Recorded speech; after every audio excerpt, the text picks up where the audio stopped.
வரலாறு கேக்குறியா? சொல்ற கேள.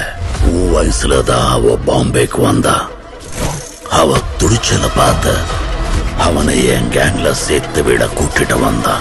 மதுரையில இருந்து ஒருத்த வந்திருக்கான். அவன் பேரு ஏகே.